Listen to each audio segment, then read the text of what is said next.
안녕하세요 성도 여러분, 반갑습니다. 한 주간 평안하셨나요?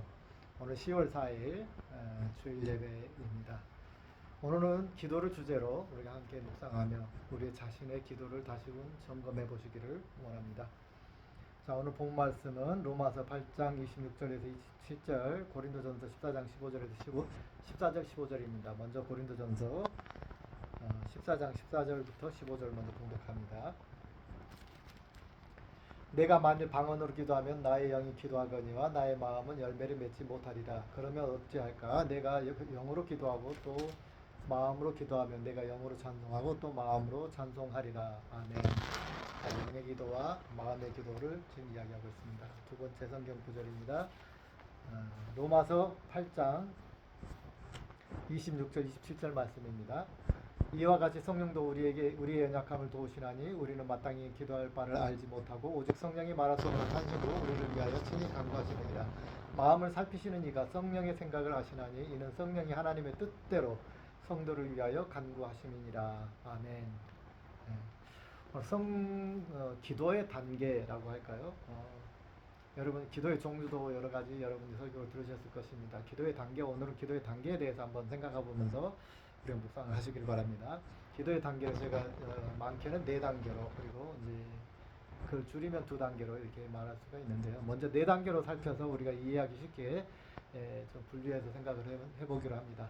첫 번째 단계는 무엇입니까? 이성적인 기도가 있죠. 우리가 너무도 잘 알고 있는 대중적인 기도, 또는 말로 하는 기도, 생각하고 떠오르는 생각들을 가지고 하는 기도를 말합니다.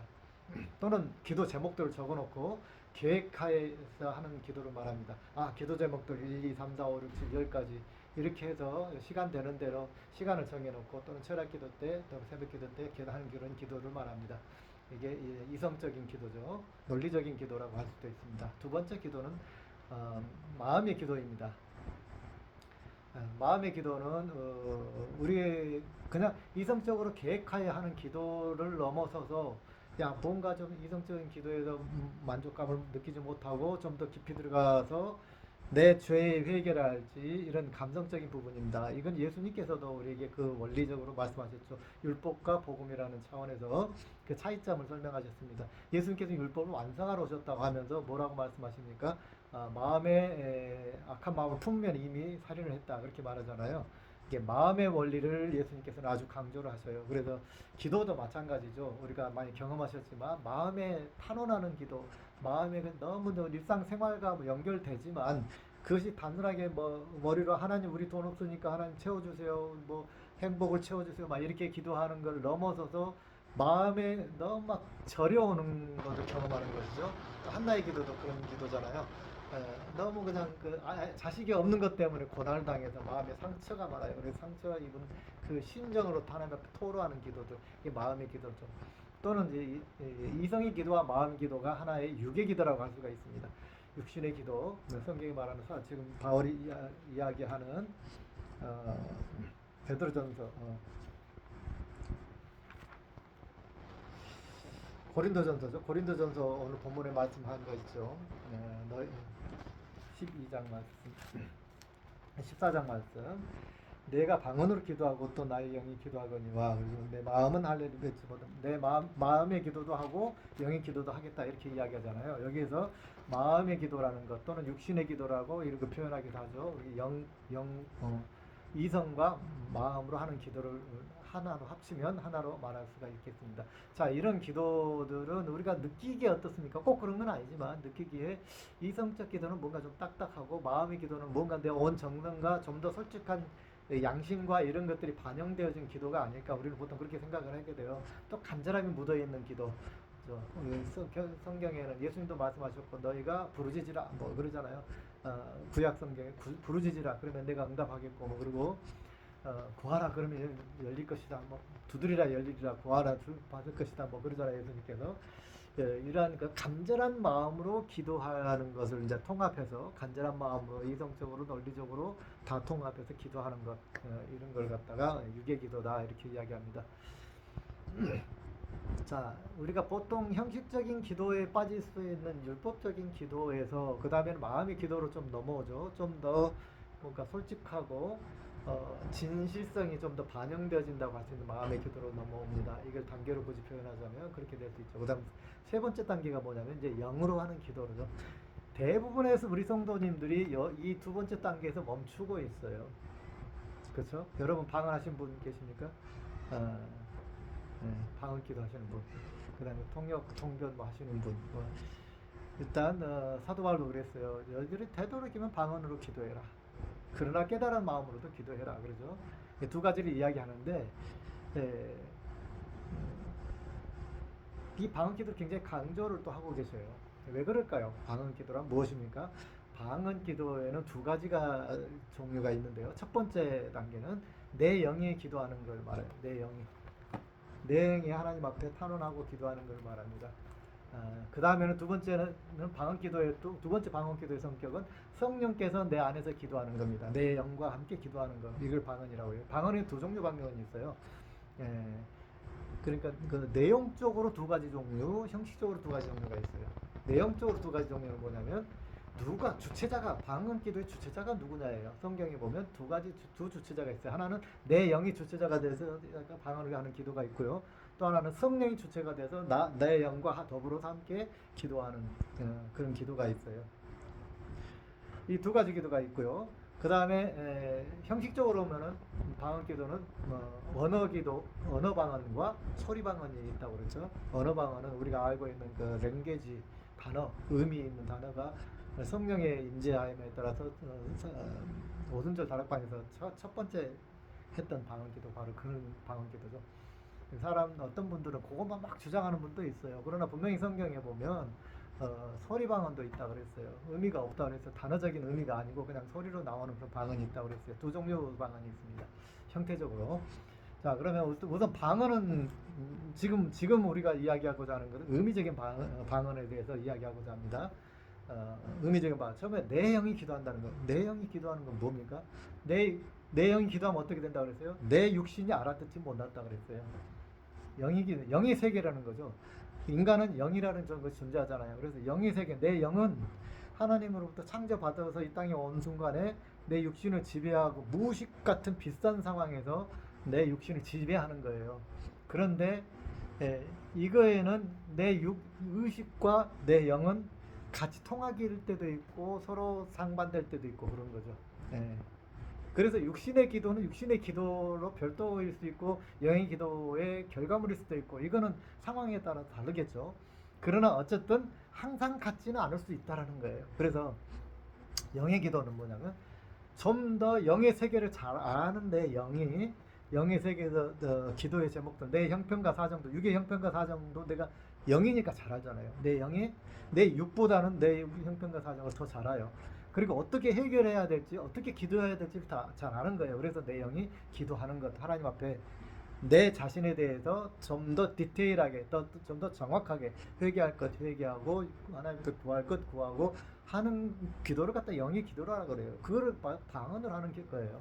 방언으로 기도하면서 내가 영이 그렇게 기도하고 있구나 하는 거를 우리가 아는 거죠. 그렇지만은 구체적으로 내용이 무슨 내용으로 기도하는지 모르는 거예요. 영이 기도할 때는. 왜? 그 천사의 그 등급이잖아요. 등급으로 말하면 영은 천사의 등급이란 말이에요. 그러니까는 내 영이 기도할 때는 우리 육신은 못 알아들어요. 그러나 영은 육신의 생각을 알아요. 그죠? 네. 영은 내 형편과 육신의 생각을 알아요. 이 비슷한 이야기를 어디에 있냐면은 성령이 어느 본문에 로마서 8장 로마서에 성령이 내 형편과 사정을 잘 아시는 성령께서 그러죠. 자, 27절 내 마음을 살피시는 성령께서 또 26절은 이와 같이 성령도 우리의 연약함을 도우시나니 우리는 마땅히 기도할 바를 알지 못하고 우리가 어떻게 기도할지를 알지 못하는 거예요. 그걸 성령께서 알아서 딱딱딱 찾아가지고 오토매틱으로 AI처럼 찾아가지고 하나님 옆에 내 대신 기도해 주신다. 중보 기도를 해주신다. 이런 이야기거든요. 또 내 마음을 살피시니까 성령의 생각을 하시니까 성령이 하나님 뜻대로 성도를 위하여 간구하시나. 성령이 기도하는 거예요. 누구 뜻대로? 하나님 뜻대로. 하나님이 나에 대해서 요구하시고 생각하시고 계획하시는 그것이 이루어지게 하옵소서라고 성령이 기도하신다는 거예요. 그럼 뭐 나는 알아요? 몰라요? 당연히 나는 모르죠. 그죠? 나는 성령께서 나에 대해서 어떻게 하나님 앞에 기도하고 계시는지 중보 기도를 하고 계시는지 나는 몰라요. 왜? 내 의식은 그걸 깨달을 수 없어요. 내 영도 내 내 의식이 내 영이 어떻게 기도하는지도 모르는데 어떻게 성령이 어떻게 기도하는지 내가 어떻게 알겠습니까? 당연히 모르죠. 그래서 기도의 두 가지 극렬하게 이렇게 구분한다면, 두 부분으로 구분한다면 내 육신의 기도, 이게 이성과 감성의 마음의 기도, 요 한 단계로 구분하고요. 그 다음에는 내 영들의 기도, 내 영과 성령의 기도, 이렇게 두 부분으로 우리가 크게 나눌 수가 있습니다. 이걸 더 세분화하게 되면 네 단계죠. 이성의 단계, 마음의 단계, 그 다음에 내 영의 단계, 성령의 영의 단계, 이 네 단계로 분류할 수가 있어요. 이 크게 나는 본질적으로 기도를 나누면 이렇게 네 단계의 기도를 우리가 생각할 수가 있습니다. 그런데 여기서 중요한 거는 사도 바울이나 이제 또 영성가들이나 이런 분들 하신 이야기는 뭐냐면 우리 육의 기도에는 한계가 있다는 거예요. 그리고 내 욕심을 쫓아서 기도할 수도 있어요. 우리는 불완전해요. 그러니까 여러분 기도 생활을 한번 곰곰이 생각해 보시기 바랍니다. 여러분은 과연 어떤 기도에 한계 깊이까지 들어가 있는지를 생각해 보시기 바랍니다. 육신의 기도, 마음의 기도, 좀 나가면 그래도 마음의 기도까지 해요. 그 다음에 그래도 이제 좀 기도를 열심히 하면 방언 기도까지 해요. 그죠? 예, 방언 기도하는다 하면은 그 다음에는 몰라. 나는 모르지만은 방언 기도하는 동안에 성령께서 함께 기도하신다고 그냥 믿고 기도하는 거예요. 예. 그래도 기도를 좀 깊이 하시고 기도 생활을 하셔서 방언을 받으신 분들은 그 정도까지는 하실 수 있어요. 예. 그래서 사도 바울은 뭐 할 수 있으면 방언 기도를 많이 해라 그래요. 많은 영성 목사님들도 다 방언 기도를 열심히 해라 그래요. 방언 기도는 뭐가 유익하죠? 훨씬 더 논리적으로 합리적으로 내가 혼의 기도를 하는 것보다 훨씬 효율적으로 기도하게 된다 그 말이에요. 일단 질적으로 볼 때, 그죠?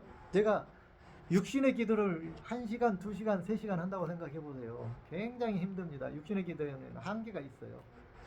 그런데 영의 기도를 하면 1시간, 2시간, 3시간도 거뜬히 해낼 수 있다 그 말입니다. 그래서 영의 기도를 많이 해야 된다라는 것이고, 영의 기도하고 육신의 기도에는 질적인 차이가 있다. 포커스의 차이가 있다. 여러분 우리가 시험 공부할 때 뭐가 제일 중요해요? 핵심이잖아요. 핵심. 포커스, 핵심이 무엇인가를 정확하게 찝어서 100페이지에 해당하는 것을 갖다가 메모지 한 장으로 딱 줄이는 거예요. 요게 굉장히 중요한 거예요. 공부 잘하는 사람들 그런 거 잘하는 거잖아요. 신앙생활도 마찬가지예요. 신앙생활도 막 주저리 그냥 막 이성과 감성으로만 기도하려고 한이 없고 끝이 없어요. 그러면서도 타켓을 제대로 맞추질 못해요. 기도의 타켓, 하나님 마음의 타켓을. 그러니까 자꾸 내 요구만 하는 거예요. 내 요구만. 내 소원만 막 하나님께 기도하고 하나님 그다음에 이제 감성의 기도까지 한다면서도 감성에 빠져서 기도하는데 어떻게 기도합니까? 하나님 저 힘들고 괴로워요. 도대체 이 고난의 것을 내가 언제 해방시켜 주시겠습니까? 막 그렇게만 기도하는 거예요. 항상 그 중심이 어디에 있습니까? 핵심이 나에게 있는 거예요. 나에게 내 이익과 내 가족과 내 가족이 잘 되고 뭐 사업이 잘 되고 직장생활 잘 되고 막 이런 거에 포커스가 돼요. 이 이성적 기도는 그럴 수밖에 없어요. 내 가족, 내 공동체, 나와 함께하는 회사, 직장, 교회, 여기에 국한돼서 막 그렇게 기도하는 거예요. 그러면 하나님께서 그래서 네가 무엇을 하라고 이 말을 못 듣는 거예요. 그래서 하나님이 그러니까 그 일을 위해서 네가 뭘 해야 돼. 이 말은 못 듣고 자꾸 하나님 이렇게 해주세요 말하는 기도만 하는 거예요. 주로 육의 기도가 그런 기도가 많습니다. 그 영의 기도로 들어오면 어떻게 돼요? 영의 기도하잖아요. 영의 기도할 때는 어때요? 이제 통법을 재는 거예요. 내 영이. 그래. 예, 하나님은 이렇게 생각하실 거야. 좀 더 잘하는 거예요. 육보다는. 그래서 하나님 앞에가 좀 딜도 할 수 있고 좀 속된 표현이지만 그런 것이죠. 그럼 성령은 어떤 기능이냐? 그럼에도 불구하고 내 영도 부족해요. 그죠? 내 영이 하나님의 속속들이 마음을 다 할 수는 없잖아요. 내 영이 아무리 기도를 잘해도 하나님과는 또 격차가 있을 수밖에 없는 것이죠. 그래서 성령께서 하친이 하나님이신 성령께서 중보자 되셨다. 그러죠. 중보자 되셔서 우리의 기도를 하나님 앞에 올려드리고 하나님의 기도를 받아오시는데 그 사이에서 이거는 제 표현입니다만은 중재하신다. 중재하시는 거 아닐까라는 그런 생각을 좀 해봅니다. 인간적으로 생각해 보시죠. 인간적으로 누군가 중재사가 옆에 있어서 저 사람과 나의 어떤 그 딜을 갖다가 해주잖아요. 그래서 중보자란 말이 그런 의미가 있잖아요. 중재자, 중보자. 그래서 성령님은 하나님과 우리 사이에서 중보자가 되시는 거예요. 그래서 내 영의 기도를 받으셔서 하나님 앞에 드리고 하나님의 기도를 하나님의 명령을 또 전달해서 하시라고 이러면서 그 다음에 거기 뭐가 나오냐? 예언이란 게 나오는 거예요. 이 성령께서 중간에서 기도하시다가 하나님의 뜻을 우리에게 전달해줘서 우리 영이나 내 육신이 그걸 해석했다. 이게 뭐예요? 이게 예언이에요. 다른 게 아니고 그잖아요. 하나님의 뜻을 예로부터 구약 때부터 지금까지 하나님의 뜻을 누군가를 중간자를 통해서 사람들에게 전달하는 걸 예언이라고 하잖아요. 그죠? 그것이 구약 시대에는 선지자를 통해서만 그렇게 했지만 지금은 누구나 기도하고 성령 충만하면 그렇게 할 수 있도록 하나님께서 만들어 열어놓으셨다는 거예요. 대중화시켜 놓으신 거예요. 우리는 현대말로 말하면 예언의 대중화를 시켜 놓으신 거예요. 그래서 그 예언을 이제 또 신학적으로 여러 가지 말이지만 거기까지는 가지 말고 오늘 아무튼 그런다는 거예요. 그래서 방언과 이 영적인 기도는 꼭 우리가 하셔야 됩니다. 그 다음에 좀 더 나가면 방언에서 그 다음에 너희는 대도견 통역을 하려고 노력하라 해라. 사도 바울이 그러잖아요. 그냥 방언만 하면 아까 뭐라고요? 내 육이 깨닫지를 못해요. 내 영이 어떻게 기도했는지 깨닫지를 못해서 내 마음의 열매를 맺지 못한다. 이 말은 뭐냐면 내 행동의 열매를 맺지 못한다 그 말이에요. 우리가 하나님의 뜻을 알았으면 그 다음에 뭐예요? 행동으로 옮기는 게 굉장히 중요하잖아요. 행하는 믿음이 살아있는 믿음이라고 그랬잖아요. 야고보서는 행하는 믿음이 없으면 죽은 믿음이라고 그랬잖아요. 아무리 기도하고 응답을 들어도 우리가 실천하지 않으면 꽝이다 그 말이잖아요. 그래서 우리가 영적인 기도를 열심히 했고 아주 수준 높은 기도를 했는데 그리고 하나님 뜻이 무엇인지를 성령은 다시 나한테 말씀하시고자 원하는데 내가 알아듣지를 못해요. 왜? 능력이 없어요. 어떤 능력? 해석의 능력이 없어요. 통역, 통변.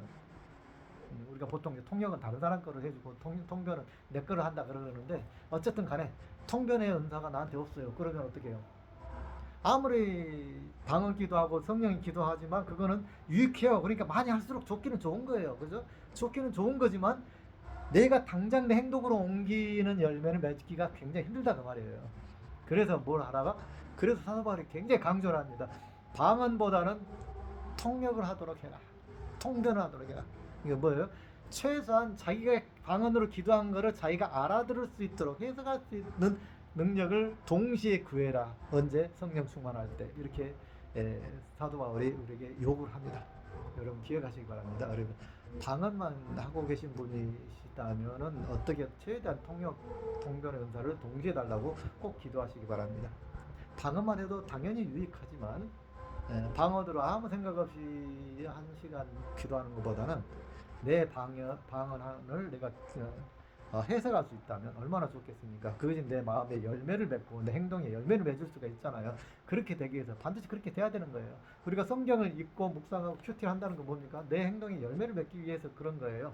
그래서 기도도 마찬가지입니다. 내가 열심히 기도하는 거는 여러분 기도가 방언도 하고 이렇게 하실 때 성령께서 이제 나를 통해서 기도하신다고 이렇게 하잖아요. 하는데 그 통변을 해야 내가 정말로 하나님께서 내게 뭘 원하시는지도 알게 된다는 것이죠. 그 실제적인 예가 뭡니까? 예수님께서 하신 기도예요. 예수님 십자가를 지시기 전에 겟세마네 동산에서 뭐라 기도합니까? 하나님 이 잔이 나에게 넘어가게 하소서, 지나가게 하소서. 뭐예요? 하나님 신이시잖아요. 내가 굳이 십자가에 안 죽어도 인류를 구원하실 수 있는 능력이 있으신 분이잖아요. 하나님은 창조자시니까 맞잖아요. 그러나 인간인 예수님이 그런 거예요. 완벽한 인간이시기 때문에 인간의 입장에서 인간의 생각으로 이성적인 기도를 하나님 앞에 드립니다. 하나님 이거 하나님은 논리적으로 충분히 그럴 수 있잖아요. 그러니까 네 잔을 내게도 지나가게 하옵소서. 그래서 다음에 하는 기도가 뭡니까? 그러나 내 뜻대로 마옵시고 주님의 원대로 하옵소서. 주님의 뜻대로 하옵소서 그랬어요. 우리는 보통 내 문제 예수님께서 아주 모범적인 그 기도의 모범을 우리에게 보여주시고 계신 거예요. 지금 실예를 우리는 우리의 문제, 우리의 고난, 우리의 고통, 어려움 이것들을 막 지나가게 해달라고 기도를 해요. 그런데 뭐예요? 마지막에 성령의 기도가 되면 내 영의 기도, 성령의 기도가 되면 중보자의 기도를 통해 성령께서 막 기도하고 나면 그 발맞도록 계속 기도하시다가 결론은 예수님이 어떻게 했어요? 성령의 기도를 해석하고 나서 예수님께서 그러면 알겠습니다. 내 뜻대로 마옵시고 하나님 뜻대로 하옵소서 라고 기도하는 거예요. 정책적으로 그렇게 기도가 바뀌는 거예요. 그죠? 그래서 성령의 기도가 굉장히 중요하고 성령의 기도가 통변이 되는 게 굉장히 중요합니다. 내가 막 처음에는 내 괴로움과 내 문제를 막 하나님 앞에 아뢰고 기도를 시작하지만 성령 영성의 기도가 되어지고 난 다음에 어떻게 내 기도가 변한다고요? 주님의 뜻대로 내 고난을 통해서 주님의 뜻을 이루시옵소서라고 기도가 바뀐다는 거예요. 이게 진짜 깊이 있는 단계의 기도라고 할 수가 있습니다. 우리는 그런 기도의 단계까지 깊이 들어가시기를 원합니다. 여러분 기도하는 중에 처음에는 정말로 내 기도가 여러분 기도의 수준이 어디 있는지 보시기 바랍니다. 내 기도가 자꾸 내 없는 것, 내 필요, 내 부족함, 내 아픔 이런 것만 막 하나님 앞에 기도하고 있습니까? 그럼 아직 1단계 육의 기도를 벗어나지 못한 거예요. 영의 기도를 하나님 이 고통 속에서 하나님의 뜻이 이루어지기를 내가 이렇게 아주 이게 뭐랄까 굉장한 물질적 손해가 있는데 나를 물질적 손해를 보게 한 그 사람을 통해서 하나님의 뜻이 일어나기를 원합니다. 이렇게 기도가 되어진다면 성령의 기도를 하고 있구나 이해하시면 됩니다. 그러나 그렇게 안 되고 저 원수 나에게서 치워주세요 이 기도만 계속하고 있다면 육의 기도 영의 기도를 못 들어가고 있는 거예요. 아니면 혹시 영의 기도를 영은 하고 있을는지 모르지만 그것이 어떻게 됐다? 통변이 안 됐다는 건 나에게 내 마음으로 오질 않았어요. 마음의 열매가 맺힐 수가 없어요. 그죠? 그래서 여러분의 기도를 분별을 하시기 바랍니다. 기도가 내가 지금 육신의 기도에서 머물고 있는가, 내가 이성적 기도에 머물고 있는가, 조금 더 들어가서 마음의 기도를 하고 있는가, 그래서 그 다음 단계 내가 영의 기도를 하고 있는가, 방언 기도를 하고 있는가, 그 다음에 내 영의 기도와 함께 성령께서 함께 기도하고 계시는가. 내 영의 기도에서 머무르고 있으면 아무것도 몰라요. 통역 통변 아무것도 안 돼요. 마음과 행동의 열매가 맺히지 않아요. 그러나 통역 통변까지 되면 이제 드디어 내 마음의 열매가 맺히고 그것이 행동의 열매가 맺히게 된다 그 말입니다. 이런 단계의 기도를 하나님께서 우리에게 하라고 하시는입니다. 이게 바로 기도의 본질이에요. 성도 여러분, 꼭 이런 기도의 훈련 깊은 단계가 이거는 꼭 무슨 영성가만 하고 목사나 이런 사람들만 하라는 게 아니에요. 모든 평신도들이 다 할 수 있어요. 다 할 수 있도록 신약 성경에 이미 마가의 다락방에서 하나님께서 성령 충만이라는 것을 통해서 우리에게 이루어 주셨어요. 우리는 성령이 우리에게 있어야 되는 거 압니다. 그리고 성령 충만하기를 원합니다. 그러나 우리는 계속해서 신앙생활하고 살다 보면은 매너리즘에 빠져가지고 어리석은 다 알아요. 목사님들도 다 알아요. 다 아는데 목사님들이 왜 집회에 가서 은혜 받은 줄 아십니까? 집회에 가면 논리적으로 설교를 듣고 있다 보면 저건 내가 다 알고 내가 타고 있고 내가 전도 타고 있는 건데 그래요. 그러나 그럼에도 불구하고 두 종류의 이제 목사가 거기에 나타납니다. 하나는 내가 다 알고 있는 거 굳이 집회 와가지고 또 들어야 되나 이런 분이 있고 다 알고 있지만 그게 은혜가 돼서 그 자리에서 다시 깨어지는 그런 분들이 있어요. 그리고 그런 집회를 보십시오. 목사들이 와서 큰 교회 목사님들이 와서 깨어지는 집회가 진짜 집회예요. 성령의 역사가 그건 되게 무식한 방법으로 집회할 수도 있어요. 그러나 거기에 성령의 역사가 강히 역사하실 때 이미 알고 있는 지식이 지식 단계를 넘어서서 영의 단계로 올 건데 깨어짐의 단계가 다시금 리바이벌 되는 거죠. 리셋 되는 거예요. 성령. 목사들이 그걸 모르겠으니까 다 알죠. 다 알지만 나도 모르게 계속 사역에 막 지쳐있게 되는 거예요. 그러다 보면은 또 성령의 충만함을 우리가 경험하지 못할 때도 있고 그래요. 이럴 때 누가 목사가 잘했다 잘못했다 이게 아니에요. 목사가 됐든 성도가 됐든 다 마찬가지, 다 똑같아요. 그래서 성령 충만은 어느 때든지 여러분 기회가 계시면 그런 기회를 가시기 바랍니다. 그런 집회 같은 것 영적인 내가 가서 이성적으로 논리적으로 들으려고 하는 것이 아니라 여러분 그 속에서 영적인 도움을 파워를 통해서 내 마음이 움직이고 내 영이 회복되는 걸 경험하러 가시기 바랍니다. 굳이 가서 설교가 어떻고 논리적으로 어떻고 세미나가 어떻고 이러려고 가지 마세요. 그런 건 이미 성경 공부서 유튜브만 찾아봐도 얼마든지 많이 있습니다. 여러분은 교회에서 하는 제자 훈련 교재만 봐도 이미 해 아래 새 것이 없어요. 다 똑같아요. 어느 교회나 다 거기에요. 내용으로 논리적으로는 다 그 이야기고 성부 성자 성령 이야기하고 기도 말씀 순종 이야기하고 예배 전도 양육 다 이야기하고 예수님의 사랑 이야기하고 다 거기에요. 교재는 다 어느 교재를 공부를 해도 여러분 다 성경 공부는 충분히 다 하실 수 있습니다. 중요한 건 뭐냐, 그 성경 공부는 아무리 지식적으로 머리에 집어넣어놔도 여러분의 마음의 감동과 영적으로 하나님과 교류하지 않고 영적인 교류가 성령을 통해서 중보되어지고 되지 않으면, 성령이 역사와 충만이 되지 않으면은 우리 모든 삶의 열매가 맺어질 수가 없다라는 사실, 사도행전 2장 마가의 다락방에 제자를 향해 내려오신 성령의 충만한 사건 이후에 증명되어지고 있습니다. 성도 여러분, 우리 성경 공부 열심히 많이 하는 것 중요한데, 그것이 열매를 맺으려면 반드시 성령 충만함, 끊임없는 성령 충만함 속에서 기도도 하고 영적인 기도도 하고, 또 그것이 마음의 열매를 맺히고 행동으로 열매를 맺혀야 된다는 사실 꼭 오늘 다시 한번 묵상하시고 기도하시고, 또 그러한 삶을 앞으로 또 승리하는 삶을 살아가게 되시를 또 간절히 축원드립니다. 아멘. 기도하겠습니다. 영광의 주 하나님 아버지, 감사합니다. 우리가 기도에 대해서도 그렇고요, 우리 큐티 할 때도 그렇고, 말씀을 들을 때도, 제자 훈련할 때도 그렇고, 모든 상황이 그렇습니다. 우리가 이선적으로 논리적으로 성경 공부를 하지만 우리 대부분 거선에서 멈추어 버립니다. 기도도 우리가 혼의 기도에서 멈춰 버립니다. 우리가 영의 기도로 들어가려고 하지 않습니다. 주님은 그 위험성을 우리는 너무 잘 알고 있습니다. 우리 매너리즘 빠지지 않냐고, 능력 없는 그리스도인으로 전락되지 않게 하여 주시옵소서. 영의 기도를 통해서 하나님과 성령 중재를 통해서 하나님과 직접 교류하게 하시고 마음의 열매를 맺히는 놀라운 기적의 역사가 우리 삶 가운데 일어나게 하여 주시옵소서. 주님, 정말 살아있는 변화되어지는 우리의 신앙적인 삶 살기를 원합니다. 기도 우리가 다 알고 있지만, 이론적으로 이론적으로는 다 알고 있지만, 우리가 정말 성령의 충만함의 권세 속에, 능력 속에 빠져들어 있는, 잠겨 있는 그런 기도 생활 또는 신앙 생활 하기를 원합니다. 주님, 함께하여 주시옵소서. 이제는 우리 주 예수 그리스도의 은혜와 하나님 아버지의 무한하신 사랑과 성령님의 교통하심이 성령 충만함 속에서 항상 승리하는 그런 신앙생활을 하기를 원하는, 사모하는 하나님의 자녀들 머리 위에 이제부터 영원히 함께하시기를 간절히 축원하옵나이다. 아멘. 할렐루야. 주님의 영광입니다. 한 주간 승리하세요.